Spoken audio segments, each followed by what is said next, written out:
Hello. Okay, this video is my personal favorite video, okay, because I learnt about this habit very recently and I am implementing it right now and I am reaping the benefits of it, and I think you should also catch up with this. Okay, so this is the morning routine.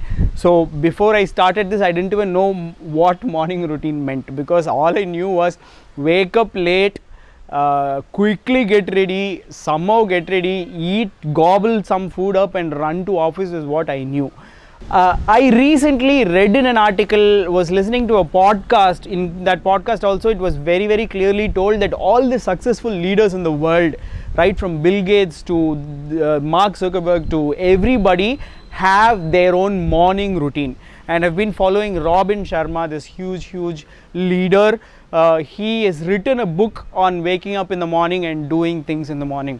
So that is what caught my attention, and I thought, what is this morning routine? Let me try. And I recently got a new mentor. This mentor is called David Nair. He's an amazing coach.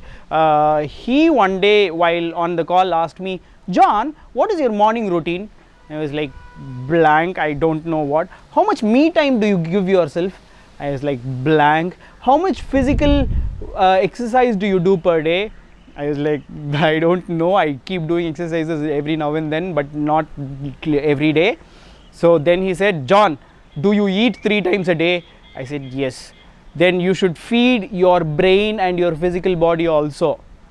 Oh, and you should feel your mind also. Oh. Then I asked him what your morning routine is. What he told me was amazing. I think I will slowly catch up to him, because he is right now 92-year-old and he wakes up at 3:45 in the morning, and he has a morning routine from 3:45 to 7 o'clock in the morning. And I am not going to tell you what his morning routine is, but I'll tell you what my morning routine is. Just catch up with me and see what exactly can be done. Okay, I do 3 things in the morning.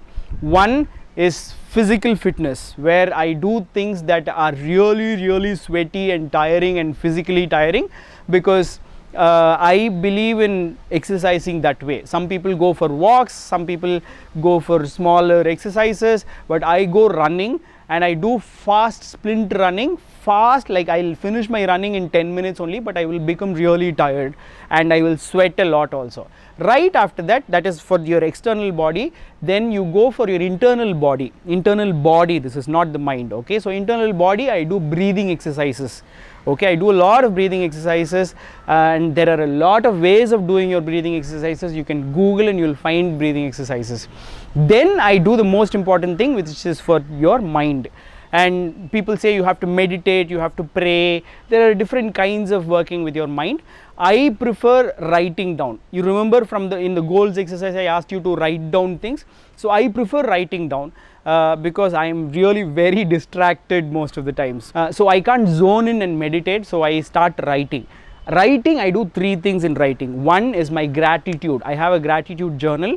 I write what are the nice things that happened to me from yesterday morning till now, and I am thankful for it. So I write and say, thank you, God. And then I do my act of kindness. I call it act of kindness for the loss of words, but I write all the good things that I did for myself and for others. So I have to kind to myself.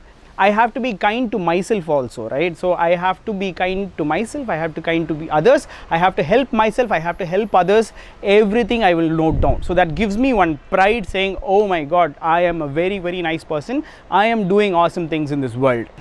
Then I write the most important thing, my goal, and what am I supposed to do for my goal? What am I supposed to do for my everyday routine towards my goal? What am I supposed to do towards my long-term goals, like 1 year, 6 months time? What am I supposed to do towards my today's duty towards the goal? So that I do. That also I don't just think in my mind and I let it vanish. I write it down.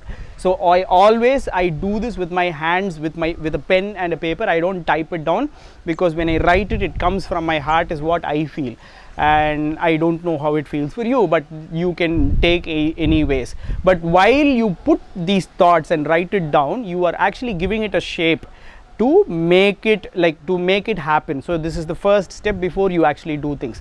I have heard somebody say everything I've heard somebody say everything in this world happens twice, once in your mind and then in real. That is true. So when it happens in your mind, I write it down, and it really happens there also. So this is my morning routine as of now, and this morning routine gets over in like 1.5 hours every day. So I just did one thing. Every day I used to wake up at 7 o'clock in the morning. I started waking up at 5:30, 5 o'clock in the morning. Right now I'm doing my morning routine from 5:30 to 7. Of all of this is my me time. Me time is very, very important. I usually right now do it as soon as I wake up. That is a no activity time, okay? I just get up, I sit on my sofa and just keep wandering for some 15 minutes, not thinking about anything. Just sit there and just let your thoughts go, and that is what I keep doing. That is very, very important. I keep doing at that time. If you do it at that time, you'll go back to sleep. So you can maybe do it after you write your meditation and your things. After that you can do your me time. But me time is also really necessary, because that is the only time where you are there with yourself. And this is my morning routine. Hope you'll follow this. Write to me if you have any difficulties. Write to me if you have any doubts, and ask me what exactly has to be done, and let's talk about this. Let's get this together. See you.